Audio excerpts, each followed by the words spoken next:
जय हिंद दोस्तों। आज के इस वीडियो में हम बात करेंगे जनवरी माह के इम्पोर्टेंट करंट अफेयर जो कि आगे आने वाले एग्जाम की दृष्टि से इम्पोर्टेंट है, और ये सारे के सारे क्वेश्चन मैंने मोस्ट इम्पोर्टेंट लिए हैं। तो चलिए शुरू करते हैं आज के इस वीडियो को। सबसे पहले प्रश्न है कि नाबार्ड ने वर्ष 2023-24 के लिए ग्रामीण बुनियादी ढांचा विकास निधि के तहत राजस्थान सरकार को कितने रुपए की स्वीकृति प्रदान की है। तो दोस्तों, हाल ही में वर्ष 2023-24 की हम बात कर रहे हैं, ग्रामीण बुनियादी ढांचा विकसित करने के लिए नाबार्ड के द्वारा 1974.07 करोड़ रुपए की स्वीकृति प्रदान की है, और ये स्वीकृति अजमेर, जालौर, कोटा जिलों में एक तो पेयजल आपूर्ति परियोजना के लिए, इसके अलावा जो रेगिस्तानी और आदिवासी क्षेत्र हैं इनमें सड़कें निर्माण के लिए, और बाकी के पैसे हैं ये सभी जिलों में चिकित्सालय खोलने के लिए स्वीकृत किए गए हैं। तो कितने? 1974.07 करोड़। इसका सही आंसर हो जाएगा ऑप्शन नंबर ए। दूसरा प्रश्न है, हाल ही में राजस्थान के 5 व्यक्तियों को 4 पद्मश्री पुरस्कार से सम्मानित करने की घोषणा की है। इसमें कौन सा नाम शामिल नहीं है? दोस्तों, आपको पता होना चाहिए कि हाल ही में 5 व्यक्तियों को 4 पद्मश्री, क्योंकि देखिए पद्मश्री 4 हैं, दिए गए 5 व्यक्तियों को ये हैं, 2 व्यक्तियों को संयुक्त रूप से एक पद्मश्री दिए गया है, इसी वजह से 4 ही पद्मश्री दिए गए हैं और व्यक्ति हैं 5।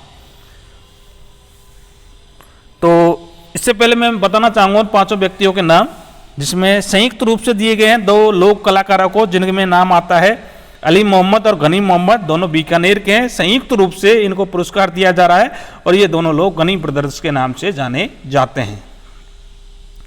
इसके अलावा ध्रुपद वादक है जयपुर के लक्ष्मण भट्ट तेलंग, इनको भी पद्मश्री दिया गया है। इसके अलावा जेके लोन की पूर्व अध्यक्ष माया टंडन को, जो कि सड़क सुरक्षा के क्षेत्र में कार्य कर रही है, इनको भी पद्मश्री से नवाजा गया है। और इसके अलावा फेमस कलाकार हैं जानकी लाल भांड, जो कि भैरूपीय कला से संबंधित है, इनको भी पद्मश्री अवार्ड से नवाजा गया है। तो देखते हैं, चलते हैं अपने ऑप्शन की तरफ। माया टंडन, उदयलाल भांड, लक्ष्मण भट्ट तेलंग और गनी मोहम्मद। तो देखिए यहाँ थोड़ा सा कन्फ्यूजन है, उदयलाल भांड नहीं है, जानकी लाल भांड है, जो कि भैरूपीय कला के संबंधित है। तो उदयलाल भांड अपना सही आंसर हो जाएगा ऑप्शन नंबर पे। प्रश्न नंबर 3 देखिए, हाल ही में राजस्थान के किस उप मुख्यमंत्री और विधानसभा अध्यक्ष का निधन हो गया है? हरिशंकर भावड़ा, टीकाराम पालीवाल, कमला बेनीवाल और बनवारी लाल बैरवा। चलते इस प्रश्न का उत्तर जानने से पहले हम कुछ इंपॉर्टेंट जानकारी बता दें। ये हाल ही में बीजेपी के जो दिग्गज कार्यकर्ता हैं हरिशंकर भावड़ा, इसको एक निजी अस्पताल में हाल ही में निधन हो गया है। हरिशंकर भावड़ा जी 1990 से 94 के मध्य में चूरू जिले के रतनगढ़ विधानसभा के विधायक रहे हैं। इसके अलावा 94 से 98 में ये उप मुख्यमंत्री भी रहे हैं। तो हाल ही में इनका निधन हो गया, हरिशंकर भावड़ा। अगला प्रश्न है, फ्रांस के राष्ट्रपति कौन है जिन्होंने जनवरी में जयपुर का भ्रमण किया है? तो दोस्तों, मैं आपको बता दूं कि हाल ही में फ्रांस के राष्ट्रपति हैं एमुनल मैक्रो, जिन्होंने हाल ही में भारत भ्रमण किया है और भारत में भी जयपुर में आए हैं। इसके अलावा ये दिल्ली में जो गणतंत्र दिवस है इसके मुख्य अतिथि भी रहे हैं, और इन्होंने जयपुर के काफ़ी स्थानों पर भ्रमण भी किया है, जैसे कि जंतर मंतर गए हैं, आमेर फोर्ट गए हैं, अलग अलग जगह पर इन्होंने भाग लिया है। तो इसका सही आंसर हो जाएगा एमुनल मैक्रो, जो कि फ्रांस के राष्ट्रपति हैं। अगला प्रश्न है, रतले जल विद्युत परियोजना किस राज्य में है? तो Ratle hydro electric power corporation limited, जो कि NHPC लिमिटेड और Jammu Kashmir state power development corporation, इनकी एक संयुक्त कंपनी है, और ये जम्मू कश्मीर में किश्तवाड़ जिले में जो रतले विद्युत जल परियोजना है, इसके तहत बिजली का उत्पादन कर रही है। तो रतले जल विद्युत परियोजना कहाँ है? जम्मू कश्मीर। चलते हैं अगले प्रश्न की ओर।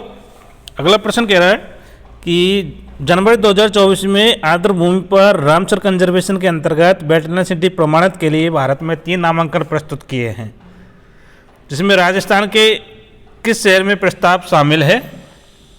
तो इससे पहले मैं कुछ जानकारी बता दूं कि पर्यावरण, वन और जलवायु परिवर्तन मंत्रालय ने भारत में 3 शहरों को आर्द्र भूमि में रामसर कंजर्वेशन के लिए वेटलैंड सिटी प्रमाणन के लिए नाम भेजे हैं, जिसमें मध्य प्रदेश के 2 शहर और राजस्थान का 1 शहर।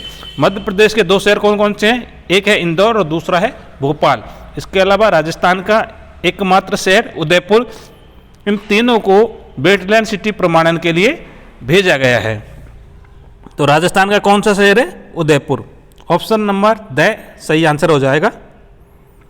अगला प्रश्न है कि हाल ही में संशोधित PKCERCP लिंक परियोजना के कार्यान्वयन के लिए जल शक्ति मंत्रालय के साथ एक समझौता ज्ञापन पर हस्ताक्षर किए, वो किन किन ने किए हैं आपको बताना है।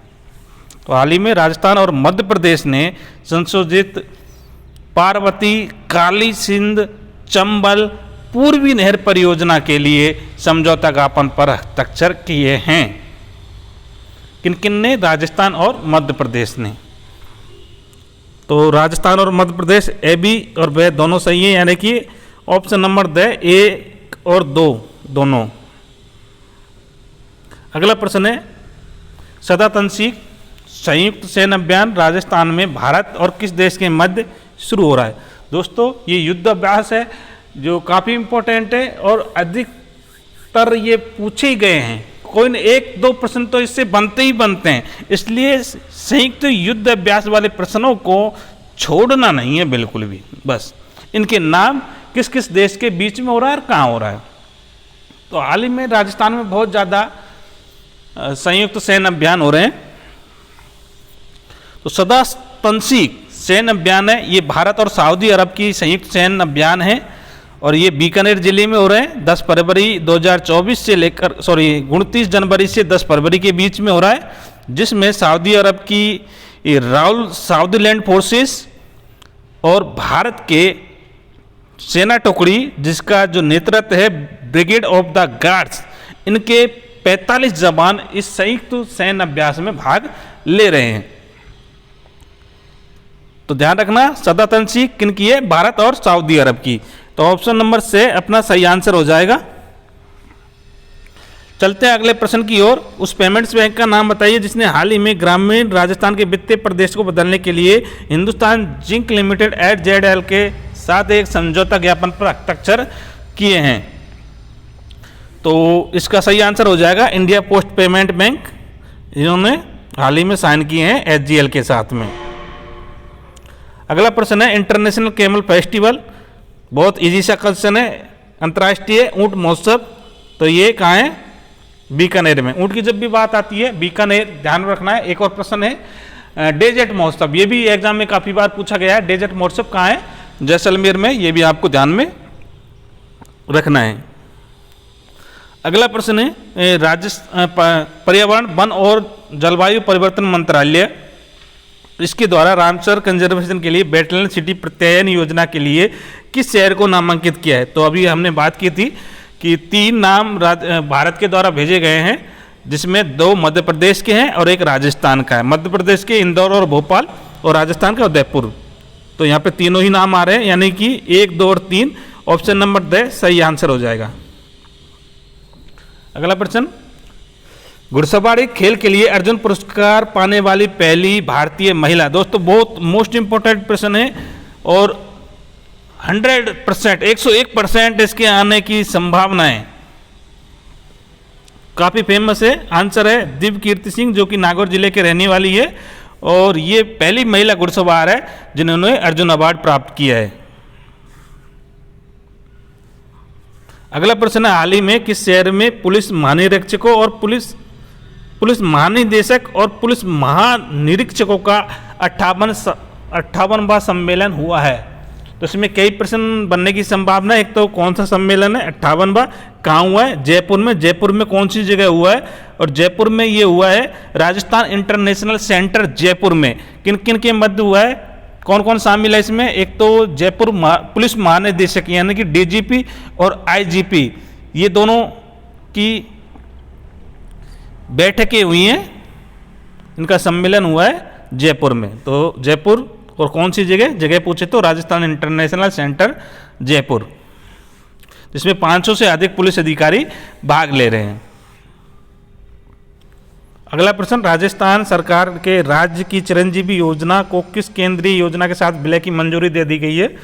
तो इसमें आयुष्मान भारत कार्यक्रम, अभी राजस्थान में जो चिरंजीवी स्वास्थ्य बीमा योजना है इसको केंद्र के साथ जोड़ दिया है आयुष्मान भारत योजना। और फिलहाल इसमें सरकारी और निजी अस्पतालों में 25 लाख रुपए बीमा कवर शामिल है इसके अंतर्गत।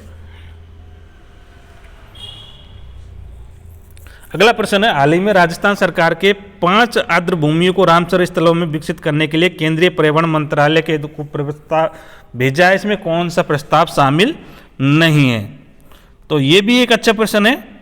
हाल ही में राजस्थान के 5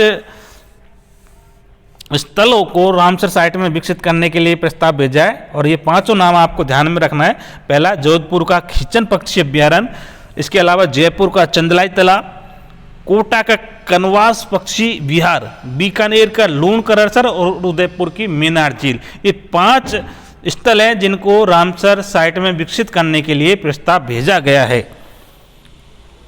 तब चलते हैं ऑप्शन की तरफ।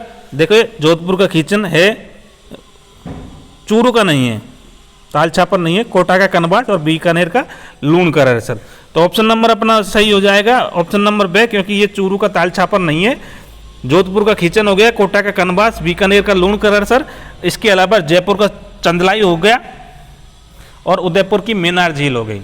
ये 5 स्थल है जिनको रामसर कंजर्वेशन के रूप में विकसित करने के लिए प्रस्ताव भेजा गया है। अगला प्रश्न है, महाजन राजस्थान में भारत और यूएई के मध्य में कौन सा संयुक्त सैन्य अभ्यास आयोजित किया गया है? तो देखिए, फिर से एक संयुक्त युद्ध सैन्य अभियान का सदातंसिक का भी पहले पढ़ चुके, जो कि भारत और सऊदी अरब का था, और एक और युद्ध सैन्य अभियान आ गया, तो इसका नाम है डेजर्ट साइक्लोन। डेजर्ट साइक्लोन ये भारत और यूएई की सेना के मध्य में हो रहा है, और ये 2 से 15 जनवरी के मध्य में आयोजित होने वाला है। और कहाँ पे हो रहा है? महाजन में। चलते हैं अगले प्रश्न की तरफ। अगला प्रश्न है, हाल ही में किस कंपनी ने 18.6 करोड़ रुपए का एक विशेष प्रयोजन वाहन एसीपी बीकानेर 3rd और नीमराना 2nd ट्रांसमिशन लिमिटेड के लिए 100% हिस्सेदारी हासिल कर ली है? तो ये है टाटा पावर। धीरे धीरे टाटा आप सभी कंपनियों को अपने अंडर में ले रहा है। तो बीकानेर 3rd और नीमराना 2nd इसमें अपने 100% हिस्सेदारी हासिल कर ली है टाटा पावर के द्वारा। तो ये थे जनवरी माह के इम्पोर्टेंट करंट अफेयर। एक बार इसको दोबारा से रिवाइज कीजिएगा और देखिएगा, अधिकतर प्रश्न जो मोस्ट इम्पोर्टेंट है उनको मैंने इस वीडियो में कवर कर लिया है।